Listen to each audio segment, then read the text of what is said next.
ಕಿಮ್ಸ್ ಆಸ್ಪತ್ರೆಯಿಂದ ಈಗ ಮೃತದೇಹವನ್ನು ಹಸ್ತಾಂತರ ಮಾಡಲಾಗಿದೆ ಅಂತ ಅಪ್ಡೇಟ್ ಇದೆ. ಈಗ ರೇಖಾ ಕದ್ರೇಶ್ ಮೃತದೇಹವನ್ನು ಕಿಮ್ಸ್ ಸಿಬ್ಬಂದಿ ಈಗ ಹ್ಯಾಂಡ್ ಓವರ್ ಮಾಡಿದ್ದಾರೆ ಕುಟುಂಬಕ್ಕೆ. ಸೊ ಪುತ್ರ ರಾಹುಲ್ ಆಗಮಿಸಿದ ಬಳಿಕ ರೇಖಾ ಮೃತದೇಹವನ್ನು ಹಸ್ತಾಂತರ ಮಾಡಲಾಗಿದೆ. ಅಲ್ಲಿ ಅವರ ಸಿಗ್ನೇಚರ್ ಎಲ್ಲ ಪಡೆಯುವಂಥದ್ದಿರುತ್ತೆ ಹಸ್ತಾಂತರ ಮಾಡೋಕೆ ಮುಂಚೆ. ಸೊ ಏನೇನು ಪ್ರಕ್ರಿಯೆಗಳಿದೆ, ಡಾಕ್ಯುಮೆಂಟೇಷನ್ ಏನೇನಿರುತ್ತೆ ಇದೆಲ್ಲವನ್ನು ಕೂಡ ಮಾಡಲಾಗಿದೆ. ಅಂಜನಪ್ಪ ಗಾರ್ಡನ್ನಲ್ಲಿ ಅಂತಿಮ ದರ್ಶನಕ್ಕೆ ವ್ಯವಸ್ಥೆ ಮಾಡಲಾಗಿದೆ. ಮಧ್ಯಾಹ್ನ ಮಾಜಿ ಕಾರ್ಪೊರೇಟರ್ ರೇಖಾ ಕದ್ರೇಶ್ ಅಂತ್ಯಕ್ರಿಯೆ ನಡೆಯುತ್ತೆ. ರೇಖಾ ಅಂತ್ಯಕ್ರಿಯೆ ಸ್ಥಳದ ಬಗ್ಗೆ ಕುಟುಂಬಸ್ಥರು ನಿರ್ಧಾರ ಮಾಡಲಿದ್ದಾರೆ. ಆದರೆ ಸದ್ಯಕ್ಕೆ ಇರುವಂಥ ಅಪ್ಡೇಟ್, ಕಿಮ್ಸ್ ಆಸ್ಪತ್ರೆಯಿಂದ ಈಗ ಮೃತದೇಹವನ್ನು ಕಿಮ್ಸ್ ಸಿಬ್ಬಂದಿ ಈಗ ಹಸ್ತಾಂತರಿಸಿದ್ದಾರೆ ಅವರ ಕುಟುಂಬಕ್ಕೆ. ಸೊ ಅಲ್ಲಿನ ದೃಶ್ಯಗಳನ್ನು ನೋಡ್ತಾ ಇದ್ರಿ. ಸೊ ಪುತ್ರ ರಾಹುಲ್ ಬರೋದನ್ನು ವೆಯ್ಟ್ ಮಾಡ್ತಾ ಇದ್ರು. ಅದಾದಮೇಲೆ ಏನೇನು ಪ್ರಕ್ರಿಯೆಗಳಾಗಬೇಕಾಗಿತ್ತು ಸೊ ಅದೆಲ್ಲವನ್ನು ಕೂಡ ಮುಗಿಸಿದ ನಂತರ ಇದೀಗ ಕುಟುಂಬಸ್ಥರಿಗೆ ಮೃತದೇಹವನ್ನು ರವಾನೆ ಮಾಡಲಾಗಿದೆ, ಹಸ್ತಾಂತರ ಮಾಡಲಾಗಿದೆ ಅವರಿಗೆ. ಅದಾದಮೇಲೆ ಅಲ್ಲಿಂದ ಸೊ ಚಲವಾದಿಪಾಳ್ಯದಲ್ಲಿ ಅಂತಿಮ ದರ್ಶನಕ್ಕೆ ಏನು ವ್ಯವಸ್ಥೆಯನ್ನು ಮಾಡಲಾಗ್ತಿದೆ, ಅಲ್ಲಿಗೆ ಮೃತದೇಹವನ್ನು ತರಲಾಗುತ್ತೆ. ಸೊ ಭಾಳ ಭೀಕರವಾಗಿ, ಯಾರೂ ಕೂಡ ನಿರೀಕ್ಷೆ ಮಾಡದ ರೀತಿಯಾಗಿ ಬರ್ಬರವಾಗಿ ಹತ್ಯೆ ಆಗಿತ್ತು. 17 ಬಾರಿ ಇರಿದಿದ್ರು. ಜೊತೆಗೆ ಈ ಹತ್ಯೆಗೂ ಮುನ್ನ CCTVಯನ್ನು ಡೈವರ್ಟ್ ಮಾಡಿದ್ರು ಕೂಡ ಅಲ್ಲಿಂದ. ಇದೆಲ್ಲವನ್ನು ಕೂಡ ಪ್ರೀಪ್ಲ್ಯಾಂಡ್ ಆಗಿ ಈ ಒಂದು ಹತ್ಯೆಯನ್ನು ಮಾಡಲಾಗಿದೆ ಅಂತ ಅನ್ನಿಸ್ತದೆ. ಯಾಕಂದರೆ ಆನ್ ಸ್ಪಾಟ್ ಆಗಿರೋ ಹಾಗೆ ಅಥವಾ ಸಂದರ್ಭಕ್ಕೆ ಆಗಿರೋ ರೀತಿಯಾಗಿ ಅನ್ನಿಸ್ತಾರೆ. ಇದು ಮುಂಚೆನೇ ಪ್ಲ್ಯಾನ್ ಮಾಡಿರುವಂಥ ಮರ್ಡರ್ ಅಂತ ವೆರಿ ಕ್ಲಿಯರ್ ಆಗಿ ಪೊಲೀಸರಿಗೂ ಕೂಡ ಗೊತ್ತಾಗಿದೆ. ಸೊ ಪೀಟರ್ ಮತ್ತು ಉಳಿದಂಥವರಿಗೆ ಈಗ ಸರ್ಚಿಂಗ್ ನಡೀತಿರೋದು. ಯಾಕಂದರೆ ಎಲ್ಲರ ಅನುಮಾನ, ಈಗ ಕುಟುಂಬಸ್ಥರು ಕೂಡ ಆರೋಪ ಮಾಡಿರೋದ್ರಿಂದ ಸದ್ಯದ ಅಪ್ಡೇಟ್ ನಿಮಗೆ ಕೊಡ್ತಾ ಇರೋದು, ಕಿಮ್ಸ್ ಆಸ್ಪತ್ರೆಯಿಂದ ಮೃತದೇಹವನ್ನು ಅವರ ಕುಟುಂಬಕ್ಕೆ ಹಸ್ತಾಂತರ ಮಾಡಲಾಗಿದೆ ಅಂತ. ರಾಚಪ್ಪ ಈ ಬಗ್ಗೆ ಹೆಚ್ಚಿನ ಮಾಹಿತಿಯನ್ನು ಕೊಡ್ತಾರೆ. ರಾಚಪ್ಪ, ಸದ್ಯಕ್ಕೆ ಕಿಮ್ಸ್ನಿಂದ ಅಪ್ಡೇಟ್ ಏನಿದೆ? ಮೃತದೇಹವನ್ನು ಹ್ಯಾಂಡ್ ಓವರ್ ಮಾಡಲಾಗಿದೆಯಾ ಕುಟುಂಬಕ್ಕೆ?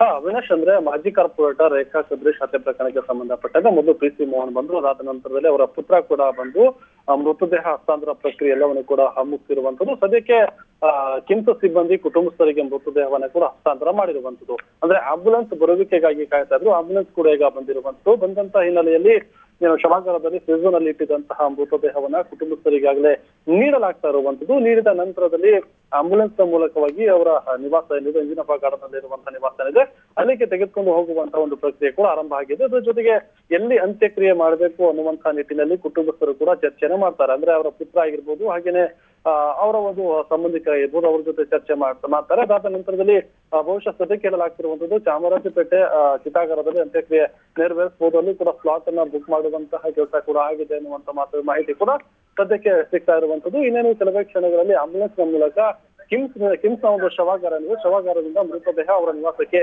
ಶಿಫ್ಟ್ ಆಗಲಿದೆ. ಅವಿನಾಶ್, ಓಕೆ, ಅಲ್ಲಿ ರಾಹುಲ್ ಬಂದಂಥ ಸಂದರ್ಭದಲ್ಲಿ ಪುತ್ರ ಏನಾದರೂ ಮಾತನಾಡಿದ್ದು ಅಂಥದ್ದು ಏನಾದಿತ್ತ ಈ ಹತ್ಯೆ ಸಂಬಂಧಪಟ್ಟ ಹಾಗೆ? ಯಾರ ಮೇಲಾದರೂ ಅನುಮಾನ ಪುತ್ರ ವ್ಯಕ್ತಪಡಿಸಿರುವಂಥದ್ದು ಏನಾದರೂ ರಿಯಾಕ್ಷನ್ ಸಿಗ್ತಾ ಪುತ್ರನಿಂದ? ಅದು ಇದುವರೆಗೂ ಕೂಡ, ಅಂದ್ರೆ ನಿನ್ನೆ ಮಾತಾಡಿದ ಬಿಟ್ಟರೆ ಇವತ್ತು ಅವರ ಪುತ್ರ ರಾಹುಲ್ ಇದುವರೆಗೂ ಕೂಡ ಯಾವುದೇ ರೀತಿಯಾದಂತಹ ಒಂದು ಪ್ರತಿಕ್ರಿಯೆಯನ್ನ ಕೊಟ್ಟಿಲ್ಲ. ಅದ್ರ ಜೊತೆಗೆ PC ಮೋಹನ್ ಅವರು ಕೂಡ ಹೇಳ್ತಾ ಇದ್ರು, ಅಂದ್ರೆ ಪ್ರಾರಂಭದಲ್ಲಿ ಅದು ರಾಜಕೀಯ ದ್ವೇಷ ಅದು ಇದು ಅನ್ನುವಂತಹ ಮಾತುಗಳು ಕೂಡ ಕೇಳಿ ಬರ್ತಾ ಇದ್ವು. ಆದ್ರೆ ಪೊಲೀಸರು ತನಿಖೆನ ಮಾಡ್ತಾರೆ. ತನಿಖೆ ಮಾಡಿದ ನಂತರದಲ್ಲಿ ನಿಖರವಾದಂತಹ ಕಾರಣ ಏನು ಅನ್ನೋದು ತಿಳಿಬೇಕಾಗಿದೆ. ಯಾಕಂದ್ರೆ ಈಗಲೇ ನಾವು ಯಾರು ಕೊಲೆ ಮಾಡಿದ್ರು, ಯಾವ ಕಾರಣ ಆಗಿರ್ಬೋದು ಅನ್ನುವಂತಹ ಒಂದು ಮಾತನ್ನು ನಿಖರವಾಗಿ ಹೇಳೋದಕ್ಕೆ ಸಾಧ್ಯ ಇಲ್ಲ. ಹಾಗಾಗಿ ಪೊಲೀಸರು ಕೂಡ ಎಲ್ಲಾ ಆಯಾಮದಲ್ಲೂ ಕೂಡ ತನಿಖೆನ ಮಾಡ್ತಿದ್ದಾರೆ. ಅದ್ರ ಜೊತೆಗೆ ಪೀಟರ್ ಹಾಗೇನೆ ಸೂರ್ಯ ಏನಿದ್ರೆ ಅವರ ಒಂದು ಬಂಧನದ ಬಳಿಕ ಗೊತ್ತಾಗಲಿದೆ ಮಾತನ್ನ ಕೂಡ ಹೇಳಿದ್ರು. ಅದನ್ನ ಹೊರತಾಗಿ ರಾಹುಲ್, ಅವರ ಪುತ್ರ ರಾಹುಲ್ ಇವರಿಗೂ ಕೂಡ ಇವತ್ತು ಯಾವುದೇ ರೀತಿಯಾದಂತಹ ಪ್ರತಿಕ್ರಿಯೆ ನೀಡಿಲ್ಲ. ಅವಿನಾಶ್, ಧನ್ಯವಾದ ರಾಚಪ್ಪ. ಇದು ಕಿಮ್ಸ್ ಆಸ್ಪತ್ರೆಯಿಂದ ಸದ್ಯಕ್ಕೆ ನಿಮಗೆ ಲಭ್ಯವಾಗ್ತಿರುವಂಥ ಅಪ್ಡೇಟ್, ನಮಗೆ ಸಿಗ್ತಿರುವಂಥ ಮಾಹಿತಿಯ ಪ್ರಕಾರ ಈಗ ಮೃತದೇಹವನ್ನು ಹಸ್ತಾಂತರ ಮಾಡಲಾಗಿದೆ. ಆಂಬ್ಯುಲೆನ್ಸ್ಗೋಸ್ಕರ ವೆಯ್ಟ್ ಮಾಡ್ತಾ ಇದ್ರು. ಆಂಬ್ಯುಲೆನ್ಸ್ ಕೂಡ ಈಗ ಬಂದಿರೋದ್ರಿಂದ ಇನ್ನೇನು ಕೆಲವೇ ಹೊತ್ತಿನಲ್ಲಿ ಅಂತಿಮ ದರ್ಶನಕ್ಕೆ ಏನು ವ್ಯವಸ್ಥೆಯನ್ನು ಮಾಡಲಾಗಿದೆಯಲ್ಲ, ಅಲ್ಲಿಗೆ ಮೃತದೇಹವನ್ನು ಅಲ್ಲಿಗೆ ರವಾನೆ ಮಾಡಲಾಗುತ್ತೆ. ಹಸ್ತಾಂತರ ಪ್ರಕ್ರಿಯೆ ಈಗ ಮುಗಿದಿದೆ. ಆದರೆ ಈಗ ಎಲ್ರಿಗೂ ಕೂಡ ಇರುವಂಥ ಕುತೂಹಲ, ಈ ಹತ್ಯೆ ಎಕ್ಸಾಕ್ಟ್ಲಿ ನಡೆದಿರುವಂಥದ್ದು ಯಾಕೆ, ಯಾರು ಇದರ ಹಿಂದೆ ಇರುವಂಥ ಕೈವಾಡ ಏನು? ಏನಾದರೂ ರಾಜಕೀಯ ದ್ವೇಷ ಇಲ್ಲೂ ಕೂಡ ಇತ್ತಾ? ಪತಿ ಯಾವ ರೀತಿಯಾಗಿ ಹತ್ಯೆ ಆಗಿತ್ತು 3 ವರ್ಷಗಳ ಹಿಂದೆ, ಅದೇ ರೀತಿಯಾಗಿ ಇಲ್ಲೂ ಕೂಡ ಕೆಲವೊಂದು ಕೇಸ್ಗಳ ಆರಂಭಿಕ ಹಂತದಲ್ಲಿ ಇದೊಂದು ಹಣಕಾಸಿನ ವ್ಯವಹಾರ, ಹಣ ಕೊಡ್ತಿರ್ಲಿಲ್ಲ ಅಂತ ಪೀಡಿಸ್ತಾ ಇದ್ದ ಪೀಟರ್ ಅನ್ನೋ ಆರೋಪಗಳು ಆರಂಭದಲ್ಲಿ ಇರುತ್ತೆ. ಆದರೆ ಹೋಗ್ತಾ ಹೋಗ್ತಾ ಕೇಸ್ ಇನ್ವೆಸ್ಟಿಗೇಷನ್ ಡೆವಲಪ್ ಆಗ್ತಾ ಆಗ ಬೇರೆ ಬೇರೆ ಆಯಾಮಗಳು ಕೂಡ ತೆರೆದುಕೊಳ್ತವೆ. ಹಾಗಾಗಿ ಅಂಥ ಏನಾದರೂ ರಾಜಕೀಯ ದ್ವೇಷಗಳೇನಾದರೂ ಇತ್ತಾ ಅಥವಾ ವೈಯಕ್ತಿಕ ದ್ವೇಷ ಮಾತ್ರನಾ? ಇಷ್ಟು ಪ್ಲ್ಯಾನ್ ಮಾಡಿ 17 ಬಾರಿ ಇರಿಯುವಂಥ ರೀತಿಯಾಗಿ ಕೊಲೆ ಮಾಡೋದಕ್ಕೆ ಇದ್ದಂಥ ದ್ವೇಷ ಏನು, ಅಷ್ಟರ ಮಟ್ಟಿಗೆ ಇದ್ದಂಥ ಒಂದು ವೆಂಚನ್ಸ್ ಏನು ಅನ್ನೋದು ಈಗ ಸದ್ಯಕ್ಕೆ ಇರುವಂಥ ಪ್ರಶ್ನೆ. ಈಗ ನಾವು ಹೇಳ್ತಾ ಇದ್ವಿ ಆಗಲೇ, ಒಂದಷ್ಟು ಈ ಸಿಗ್ನೇಚರ್ ಮಾಡುವಂಥದ್ದೆಲ್ಲ ಇರುತ್ತೆ ಹಸ್ತಾಂತರ ಮಾಡೋಕ್ಕೆ ಮುಂಚೆ. ಸೊ ಆ ಪ್ರಕ್ರಿಯೆಗಳನ್ನು ಎಲ್ಲ ಕೂಡ ಕ್ಲಿಯರ್ ಮಾಡಲಾಗಿದೆ.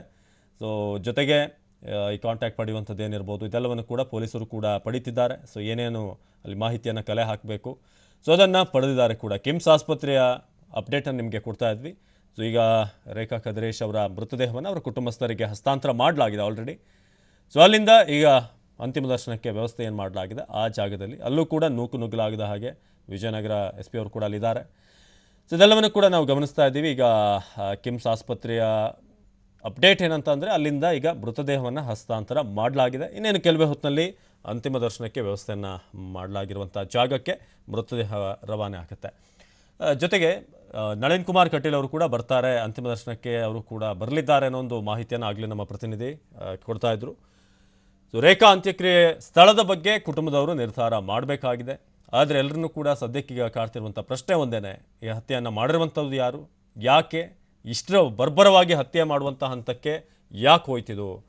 ರೇಖಾ ಕದ್ರೇಶ್ ಅವ್ರ ಬಗ್ಗೆ PC ಮೋಹನ್ ಹೇಳ್ತಾ ಇದ್ರು. ಸೊ ಪತಿ ಅಗಲಿದ ನಂತರ ಸಾಕಷ್ಟು ಸಮಾಜಮುಖಿ ಕೆಲಸದಲ್ಲೂ ಕೂಡ ರೇಖಾ ನಿರತರಾಗಿದ್ದರು. ಕೋವಿಡ್ ಸಂದರ್ಭದಲ್ಲಿ ಸಂಕಷ್ಟಕ್ಕೆ ಯಾರು ಒಳಗಾಗಿದ್ದರು ಅವರ ನೆರವಿಗೆ ನಿಂತು ಸಮಾಜಮುಖಿ ಕೆಲಸಗಳನ್ನು ಮಾಡ್ತಾಯಿದ್ರು ಅಂತ. ಆದರೆ ಇಲ್ಲಿ ವ್ಯವಹಾರ ಸಂಬಂಧಪಟ್ಟ ಹಾಗೆ, ಟೆಂಡರ್ ಸಂಬಂಧಪಟ್ಟ ಹಾಗೆ ಏನಾದರೂ ಗೊಂದಲ ಇದ್ದಂಥದ್ದು ಏನು. ಸೊ ಇದು ಮೇ ಬಿ ಪೀಟರ್ ಆತನನ್ನು ವಶಕ್ಕೆ ಪಡೆದ ನಂತರ ಈ ವಿಚಾರಗಳು ಕೂಡ ಗೊತ್ತಾಗುತ್ತೆ. ಯಾಕೆ ಈ ಹತ್ಯೆಯ ಪ್ಲ್ಯಾನ್ ನಡೀತು, ಆತನೇ ಪ್ಲ್ಯಾನ್ ಮಾಡಿದ್ನ ಏನು. ಸೊ ಇದು ಪೊಲೀಸ್ ತನಿಖೆಯ ಸಂದರ್ಭದಲ್ಲಿ ಗೊತ್ತಾಗುವಂಥ ವಿಶ್ವಾಸ ಇದೆ.